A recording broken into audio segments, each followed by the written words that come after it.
There it is. There we Episode go. 11. We're off and running. How are you doing? What, 11? 11 already. 11. I know. Okay. Yeah. You You good? say so. I'm good. Yeah. How are you? Good. It's been a little while. Just, a couple weeks. Yeah, right? Is it? Yeah. I think so. Okay. So welcome, everybody. Yeah, welcome. I am Adam. And I'm Steve. And this is the Whiteboard Session Podcast. So for those of you who have not joined us before, and this maybe is your first one, this was a podcast that was derived from whiteboard sessions that we had when we first met and worked together at a older company. And just really electric brainstormings happened. So when we decided to make this podcast, it was kind of natural that this is a very brainstorm kind of platform, if you will. Right. So It's become a ritual. It's very creative. Absolutely. Very relevant. Yep. Something we like to do with businesses as well. Yeah, absolutely. So- And very powerful. And so we've Yeah. decided to bring it to The masses. the entire globe. There it is. Yeah. I like yeah, that. yeah. So we like to be spontaneous. Yes. We like to talk about some things. And so Everybody knows the rules. right. One of us doesn't know the topic. Right. The other one does. So, Steve, this is your So shot. in this past week. podcasts, we've talked about this pandemic and how the world is coming out of this pandemic. It's currently late summer 2021, Mm-hmm. and there are lots of indications that the pandemic is over and people are starting to move on. There's also indications like, oops, maybe not yet. Yeah. And so people might be second guessing some of that stuff. There are some things that no matter when it's over and people get back, that there's some staggering statistics. Some we've talked about Okay. in previous podcasts. In the past, we've talked about the fact that 39% of women and 28% of, this is a Harvard Business Review Yeah. article and research, 39% of women and 28% of men are just straight up burned out. Yeah. And we talked about that in the Burnout podcast, which I believe was 8. Is that what it was? 8 or 9? You're better 8. at that than me. I think it was 8. Yeah. 26% of all workers, 1 out of 4 workers, are wanting to change jobs. Okay. As it stands right now, 34% of millennials, we're talking to you, 34%, so a third of millennials are thinking about changing jobs. Now we've talked with some clients. People have been talking to us. New people are asking us to help them with this dynamic that part of their employees never ever want to come back to the office. Yep.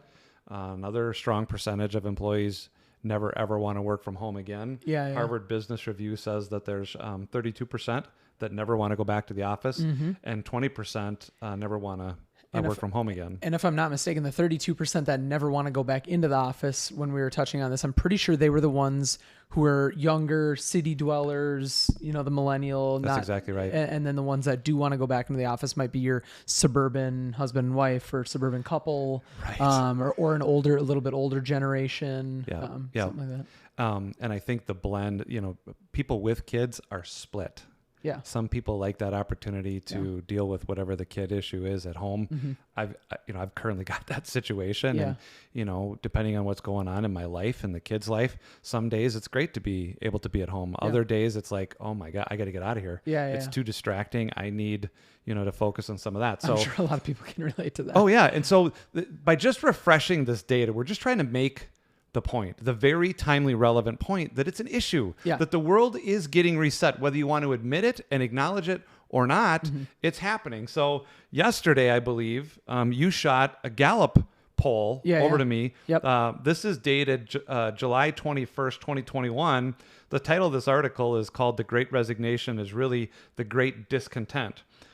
In their research, they're finding out that actively disengaged employees. So these are people that know that they're not plugged in. They're actively not plugged in. Before COVID, 69%. Actively disengaged.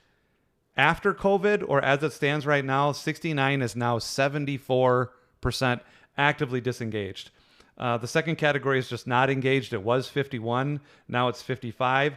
And the engaged is 29 before COVID and only up 1 point to 30%. And so, go ahead. I mean, here's the thing. If you're not hearing those stats and are alarmed, and if you're a business owner or leader at a business and you're not questioning yourself, right? The question loop, you think you know something, better make sure you do know it, or at least if there's a better way you could do it, keeping that loop open with yourself. If you're not hearing those stats and are shocked, or you hear those stats and you're like, oh, not at my business, better be sure. Right. You want to plug in. This is what the article looks like from Gallup if you want to check it out. Again, it's July 21st. It talks about the cost of losing employees. It talks about the cost of retraining employees. And so, we exchange a lot of data, you and I, daily, multiple times a day. Yep. And, this was very timely, informative. We want to continue to be timely and informative and very relevant as far as these podcasts and our day-to-day business. But this got me thinking about you because this disengagement that they talk about, or this discontent, I should say, is something that is very real and relevant and timely for you. Yeah, it is. It is. Talk about that a Yeah, little I mean, that's one of the things, right? Like there's these articles coming out and they feel almost personal to me because I've been through it, partly going through it. Yep. So yeah, I really resonate with a lot of the articles, and I think there's a lot of people out there who might be feeling the same way. So I think it's important to talk about these things and get it out there. I think it's great to have all these articles and stuff, but if you don't have kind of real world examples or real world stories, it's maybe tougher to relate to, both as an employee going through it or maybe a business owner that isn't seeing it. Or leader that may not be seeing it or recognizing it, or, just an overall kind of learning piece, I guess, for everybody to make sure, your team is solid and your business is going to keep going into the future and whatnot. Right. So as we've discussed before, you've got a mid-30s and a mid-50s, different places in our career, different, life circumstances.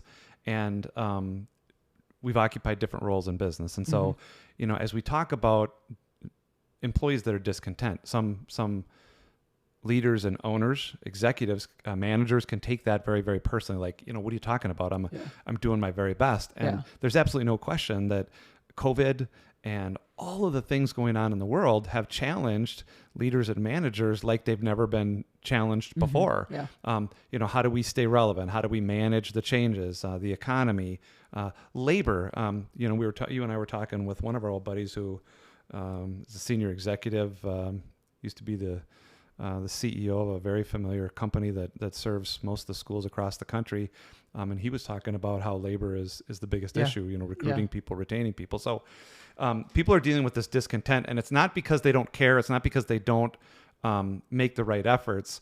But there have been other bigger things. And so as we come out of this, one of the things that we want to make sure people are thinking about is to engage employees. And that's been a challenge for you in the past, where there have been things promised to you. There have been expectations set that were not followed through on. And you want to talk a little bit about that? I mean, I definitely, like I was saying, I definitely feel a lot of these articles that are being written right now. Because I mean, I've been at roles and even a current one that, I mean, a whole slew of things that, when the pandemic happens, now a lot of people may be saying like, oh, I realized that before the pandemic. For sure, there was a lot of that going on. Right. Even with those stats that you were talking about with the, it was like 60% were actively disengaged and 60 something before the pandemic. Right. So this is not a new issue, but I think with the pandemic, it brought it more into the light. Right. So for me, seeing the light on things like, when you get a promise of support, we'll hire more for your team, more staff, or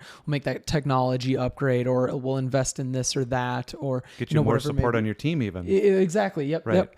And then they just never happen. Months go by, quarters go by, years go by, nothing ever changes. And you kind of have to ask yourself as you're going through this, right? If you're deciding to leave your job or not, is it worth it to you? Where are you at in your career? Can you take it much more, or, do the positives still outweigh the negatives, or is it vice versa? Some of those things are very tough to overcome.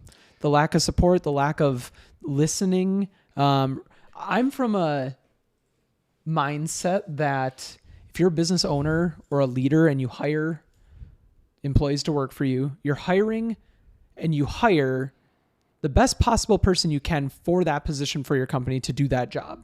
Right. So if I put myself in those shoes and I'm a leader and I'm like, okay, I need to hire somebody for X job, I'm going to hire the best candidate possible to execute that job to the best of their ability for my company. Right. That means no micromanaging, no nothing. I'm hiring the best person I think to execute this job. So I am going to trust that they do their job until they either prove me right or prove me wrong. Right. Right. So for people to micromanage, for people to say, which brings in another water cooler conversation that we're going to do at a later date. So tune in, called the broken chain of command. Yep. When it comes to the chain of command, right, you got to have some autonomy, some efficiency, so, to be able to do your job and get it done and not have to ask for 10 layers of approvals or 10 other people thinking they can do it better. Because at the end of the day, it's your role. You're the one who's supposed to be the master at this niche and this role. Right. And so if somebody never lets you do your job, somebody's always micromanaging, somebody thinks they can always do it better, whatever it may be, or you got to constantly get approval from 10 people. Yeah, it wears on you. I can totally see that. We've talked about the difference in generations. I think we've stated the stat here that, possibly for the first time in history, there could be as many as 4 different generations currently in the workplace. Yeah. That's that oldest generation is starting to phase out. Their numbers are getting less and less. But you talk about a millennial who is discontent already, possibly actively or just fundamentally disengaged. Yeah. And what can happen during the pandemic, and what did happen, is that many people were forced, businesses were forced to go remote, to go virtual. And there are people, and I think you're a great example of one of them, that was very productive under normal circumstances. You continue to be just as productive, if not more, under the quarantine circumstances. And there are people like you that have shown, let's just say people like me, and I'm not going to throw myself completely in that category, that believes everybody's got to be back to work. But there are plenty of people in my demographic that think, yep, it's over. Quarantine's over. Yeah. Let's go. Let's get back to work. Right. That's my expectation. It is a fundamental core value that I have. And in some cases, nobody's going to convince me otherwise. Yeah. Until there are very talented people producing results as much as they ever have, if not more, that were disengaged or discontent before. They've shown that they can do stuff remotely. And now they're hearing, get back to work the way we were doing it before. And your sense is, or that person, that demographic, is, are you kidding me? Yeah, exactly. What do you mean come back? We have done just as much, if not more, under these crazy circumstances. I think we both agree that people should be business owners, leaders. You should be basing off of results, not what you start, or not the task that you're given. Base it off the result. If you're working remotely, you're in the office, whatever it may be, if the result is there, what does it matter how it got done? Right. I'm very intrinsically motivated, so I don't need to be like in an office or in a specific place to do work. I want to be successful. I want to, keep growing my career and keep learning and executing and being successful. So to me, it's So you just made a very strong blanket statement that results are all that matters. Okay. And I think both of us on that one item, you got to get results. I mean, it's about, if it's the sports analogy, it's about winning, right? And getting that done. And so, that statement is in place and it's true. I think there's another issue related to that, which leads to discontent and disengagement, especially this active disengagement, is how do you up your odds of getting great results when people are remote? How are we sacrificing teamwork? Are we sacrificing synchronicity, right? Because how do you do that? There are people that, and I'm not one of these, but there are a butts and seats kind of people that are on the other end of my generation, that they don't think people are going to be as effective at home. Or if they're working, period. They're honest to God, their belief is if I can't see you, you're not working. Yeah. Right? Which, to me, we've got this dinosaur hunting thing that we're doing. Yeah. That's a bit prehistoric, quote unquote. Yeah. I agree. It strikes at the trust. And I think for that generation that you embody and you live in, that trust piece is as important as it's ever been in work to any other generation. You agree with that? Agree. And not feeling trusted, not feeling engaged, not feeling empowered leads to this discontent. And then at some point, it's not just discontent. It's an active discontent where it's like, oh my God, here we go again. Yeah, exactly. First I can't do this. You say you're going to give me resources. I don't get it. Yeah. We're still talking about hard copy handouts when, schools have moved to electronic communication. Digital exactly. Right. And on those things, on those even specific pieces, whether it's a print piece or a digital piece, it can be done better in the eyes of that dinosaur. Yes, right? Of that old school leadership thought of, again, it just goes back to my first point about you're hired a job to do it, let the person do it. Yes. Till they prove you're right or wrong. if you're constantly changing or adjusting, because it's the dinosaur, right? That thinks that way, just like butts in seats, is the only way, is the right way, is the perfect way. Right. When in some cases it's absolutely the opposite. Right. So just a quick little catch up on this is that this discontent is real. I mean, you've got Gallup and Harvard studying this stuff, saying people are discontent. They're disengaged. Some of them actively. Women are burned out. Men are burned out at a lesser degree.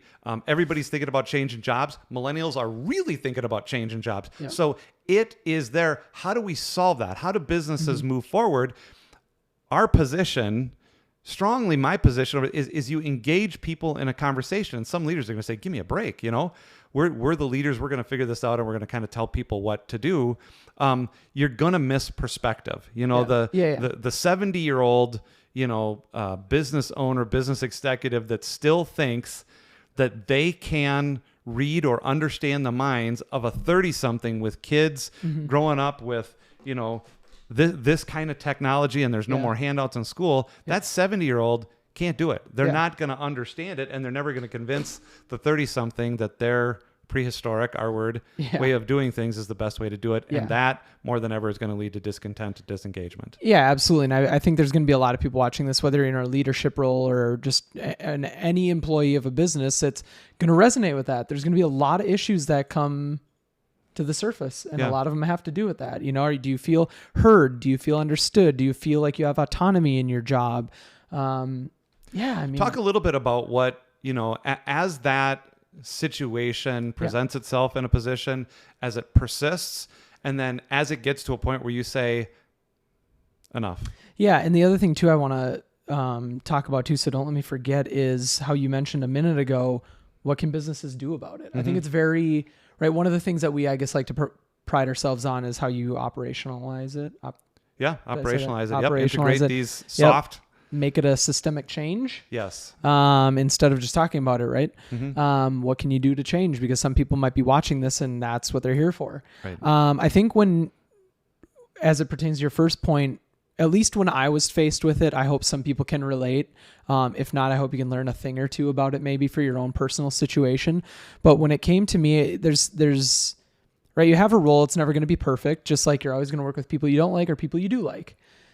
I think you always have to weigh your positives and negatives. Why did you look at me when you said people you don't like? So I looking over your shoulders. Oh, okay, gotcha. And there's going to be parts of your job that you like and parts of your job that you don't like. Do the positives still outweigh the negatives?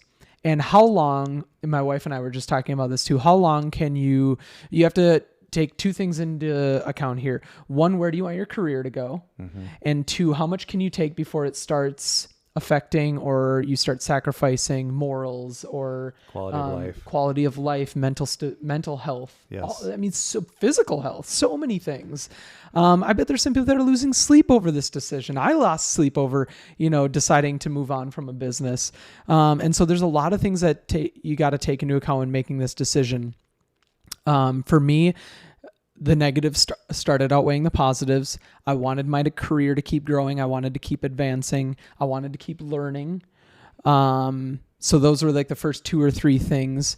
The second thing was I couldn't take any more. This is one thing I just couldn't take. I couldn't take any more the, what's the word I'm looking for? Like the lack of both allowing me to do my job and having that autonomy, but also people, and this sounds maybe a little whiny, I don't know, people thinking that they can always do it better than you, whether it's someone, horizontally from you, somebody vertically from you.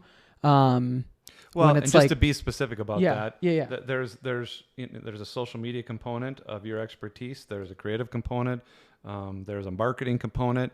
And when it comes to some of those, in my opinion, my experience, on the social media and the marketing side, some people think, I can do that. Yeah. I have my own personal Facebook. It's not that hard. No, it's like, I hate when I hear I have that. Facebook, so I understand social media. Yeah, I know how to do social media marketing because I have a Facebook. It's like, Right. oh my God. And I got 50 likes on the camping picture from our family outing Yeah, last yeah, weekend. exactly. It's, oh man, I can't. That's a whole nother podcast, Right, ladies and gentlemen. So, gosh, yeah, that. I mean, I'll give you an honest, real life example, and you can take my example and transfer it to your skill and situation. It's a well-known fact that I used to work in Hollywood. I worked on television, films. I worked on Star Wars Episode 7. I worked on TV shows like The Voice. Yes, I was not the cameraman or the main producer or anything like that. I held very small roles. But you did play the stunt double for Adam Levine. Yes, that's right. Right. Same first name. The bathroom breaks, you so sat in the chair. Sat in the chair, made yep. sure it turned around right. And so I have this fairly vast video experience. I grew up doing it as well. And I got to a business where that was one thing that I brought to the table. Well, it turned into who I directly reported to wanting to be on the video, wanting it to be shot a certain way, produced a certain way, cut a certain way. And this is one of the older generations that just, like, I don't even know how to explain, but I'm like, this is so black and white. You're literally like stepping on my toes because you think it's better than someone with my experience. Like, it still blows my mind. But that was like a very small sliver of another thing that kind of mentally, prepared me to be like, okay, yep, I need to move on from this. And speaking of like the mental health and physical health aspect, when you start losing sleep, when it starts dominating your conversations, when you start being stressed and overwhelmed and anxious with it, it's time to move on. It's not worth it. It's so not worth it. Even if you don't have another job lined up, I know it can be scary. That's what happened to me. We're always going to worry about things. We always have families to support, bills to pay, make sure you have food on the table, roof over your head. Again, when we started this podcast, one of the things we talked about is we're real people. We mow our own lawns. We take out our own garbage. We have families. We're not some celebrity that lives in some magical kingdom and can't relate. So we very much feel there's like that. There's a component what you said about the video thing, which I think is very relevant. I mean, with somebody that's been in Hollywood, that's worked in those franchises that you have, it's world class. And then to come to a smaller business and have somebody question the approach or things like that, that's not just a one thing for you. And when people are actively disengaged, I just want to make this point because it's not one incident that led to where you're at today. Yeah, for sure. It's not a single incident that leads people 74% after, not one single incident that leads to being actively disengaged. Yeah. It is a series of that, of decisions. It's a persistent behavior of treatment. It's an ongoing culture. Yeah. And the old cliche that, good times bring out the best and worst in people. This pandemic, has brought out the best and worst. And I think that we can all see that. Coming out, reintegrating into whatever this new business, this new society, this new world order is, that re-engaging in the new world is going to bring out the best and the worst in people. Yeah. And one of the best things that just from the best things you can do is engage people in the conversation. Be a facilitator. Some leaders are going to say, I know what to do, or they're going to feel the pressure. Everybody's counting on me that I should have the answer. That may be true to a certain extent, but one of the best things that people can do is facilitate conversations, engage people in a conversation, direct it towards a vision that everybody agrees on, but have everybody, and that will release some of the frustration. Engage everybody in the conversation. Some of the frustration that millennials will feel, is it possible that's going to spill out when you try to re-engage them in a conversation about moving forward? They're going to say, well, I didn't like the stuff we were doing before. And I don't really feel totally secure about what's going on right. Yeah, that stuff's going to come out. Yeah. But at least you're getting that out on the table where the management team or the leaders, they can deal with that stuff. And it gives people a sense of safety when they can voice those concerns and know that they're not going to lose their job. Some other people are going to say, you know what? Thank you for saying that. I agree with Exactly. with you. Yep, exactly. That leaning on one another during times like that, like you said, engaging so people can feel heard. Those are very, Yes. very important. Yes. And I'm glad that's a good transition into more about how we operationalize this. How do we make systemic changes to where people don't feel like they're disengaged? People don't feel like they need to job hunt, right? Because if you're a business and you're watching this, you might be asking yourself those questions like, how do I fix this? How do I make sure my company doesn't succumb to these stats and have all these disengaged people? And here's the thing, 75% disengaged right now. That's not something that looks like any particular thing necessarily. Right. So even though you might be sitting there being like, oh no, I have a great team. My business is good. Everybody seems great. Well, 75% says otherwise. There's still a percentage, whether it be 5 or 75, that's disengaged, not happy, not heard, whatever at your business. So how do you make sure it doesn't happen? And what are some things you can change? So that was a great first point. What else do you have as like a good thing people can do? I think resources like this, where you can throw a third-party data source on the table, or email this out to some of your key people and say, look, here's what's being said about the state of business or the state of organizations, and ask some of your key people what they think about this, and then ask them how they know. My simple response to your answer is to pull. Yep. To pull from your people and get their thoughts, okay, their ideas and their opinions. And also, how do you feel about this stuff? Some people are going to say, I think that's total BS for us. And then ask them why. What makes you say that? So engage them in a conversation. That's number one. Number two is that there have to be some core values that if the organization doesn't have identified, clear, and relevant core values, this is a great time. And some people say, oh my gosh, Hagley, are you kidding me? We're going to have a core value conversation as we're trying to reestablish world order here and get our business. Yeah, because it all comes back to, who are you? People don't buy from you. What's the Simon Sinek? Buy what you do. Oh, you buy why you do it. Yeah, why you do it. And so why are you in that business? This is a great opportunity to get people recommitted to your vision, to those core values, and where things are headed. A lot of times when change happens in anything, it's always a good idea to go back to your fundamentals, right? When you're rehabbing an injury, you go back to the fundamentals. When, you know what I mean? In business, when shit hits the fan, sometimes going back to what started your business, what made it successful, what sparked something. Yep. Back to the Yep. fundamentals. So one thing related value. to that, as it relates to my aging body, and that is, we like working out and staying healthy, especially the old guy. One of the fundamentals for working out used to be bench press. Yeah. We can go back to the fundamentals, but sometimes we're not able to execute. I can't bench press anymore without shoulder pain. Yeah. So this is a great time, just using that analogy, where you can look at your fundamentals, and this is where some of those fresh, relevant minds can say, look, we get that fundamental, but can we reapply that fundamental in this way, in a different way, in exactly. this shape or form, and not be rigid about that? So I totally agree with your point about the fundamentals, but sometimes those fundamentals have to modify a little bit. Oh, for sure. Yeah. Revisiting them and seeing if you need to pivot, seeing where you need to go from there. Absolutely. Pivot. There you go. 100%. You love that word. I do love that word. I think it's a great word. I Yep. grew up also playing basketball. So maybe that has to do with it. The other thing I want to say, just to keep it real for a second, and we're talking about, some people might be thinking, oh my gosh, here we are, catering to the millennials again. I joked in a previous podcast about their marketing team. Yeah. Yep, they got a great marketing team because everybody's, catering to the millennials. Why? Because they're a huge demographic. Yeah. They have strong opinions. They have a fairly consistent tendency as it relates to what they want, what they like, what they don't want, and where they want to see the world go. To those business leaders out there, I also want to let you know, this is a great time for us. If we need to trim, if we need to cut, if we need to make some moves, now. Yeah. Right now. We can reassess that. If it's just us making that decision, labor is a key issue, but when there's this many people discontent, hitting the job, disengaged, some of them are really good people. Yeah. Oh, yeah. Some of them are looking for a great opportunity. And so I just want to speak to some of our other demographic and say, this is a great time, because let's be honest about this.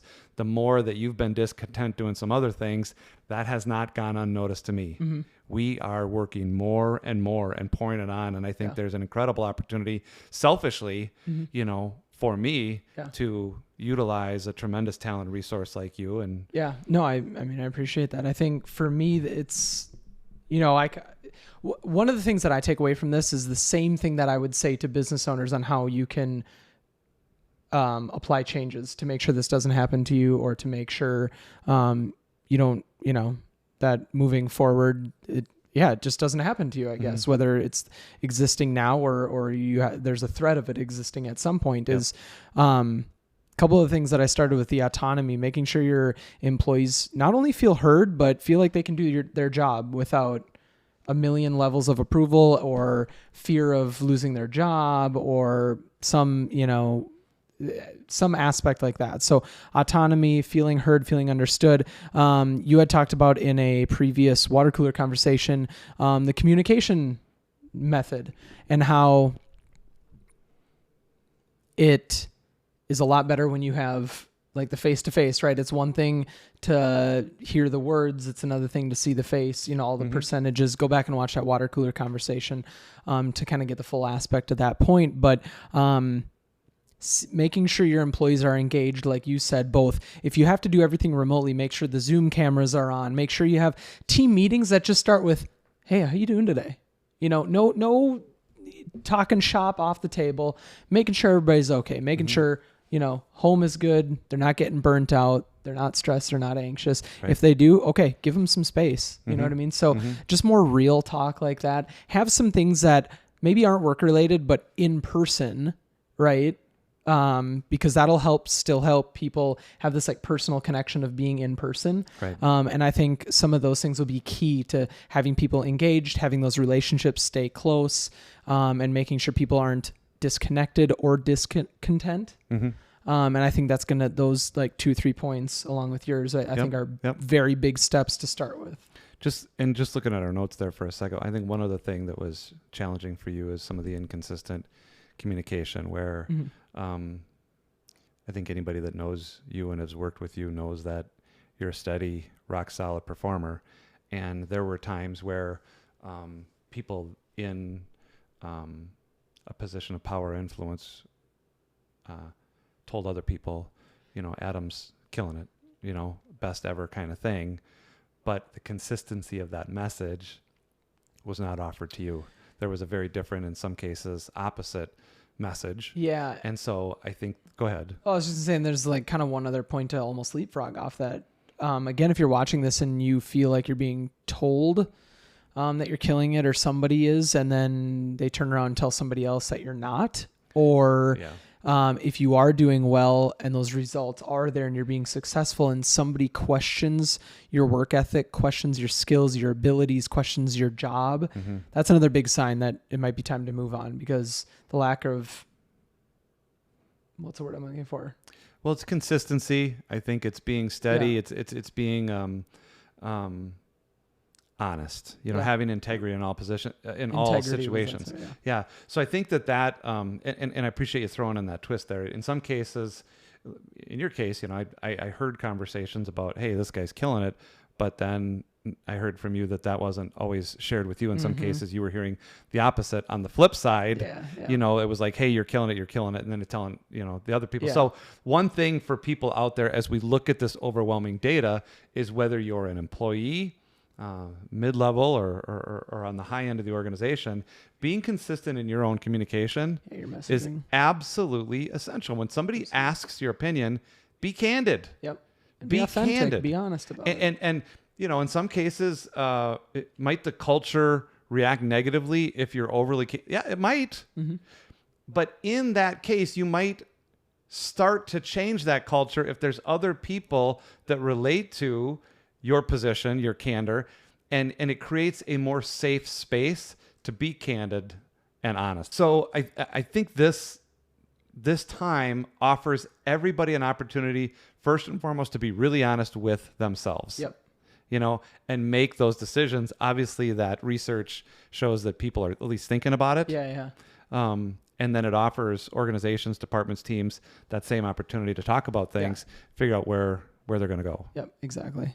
Yeah, I mean, I hope anybody that's watching today kind of, either could relate to it in some way. We always like to give some people might be, who are these guys? Right. I think it's important to always give our own personal experiences. I feel like between the two of us, you're one demographic or one age range and I am another, but I think the both of us have been through a lot of different things, good and bad, in business, out of business. And we always like to give our personal experiences in hopes that somebody can relate or learn from it or have some fun with it. Yeah.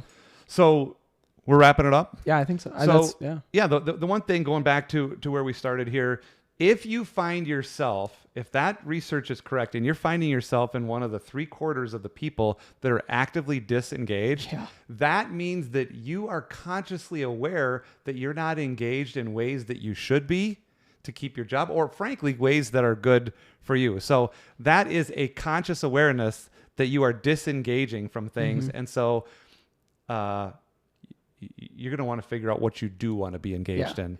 That criticizing, condemning, and complaining, which is what occupies a lot of social media these days. We joke about social media. I've said this about Facebook for years. They should change the name of Facebook to bitch, brag, and preach. Because that's all that's going on. But that active disengagement is a state of mind. And you can sit there and say the company is this, or the culture is that, or my boss is. You know what?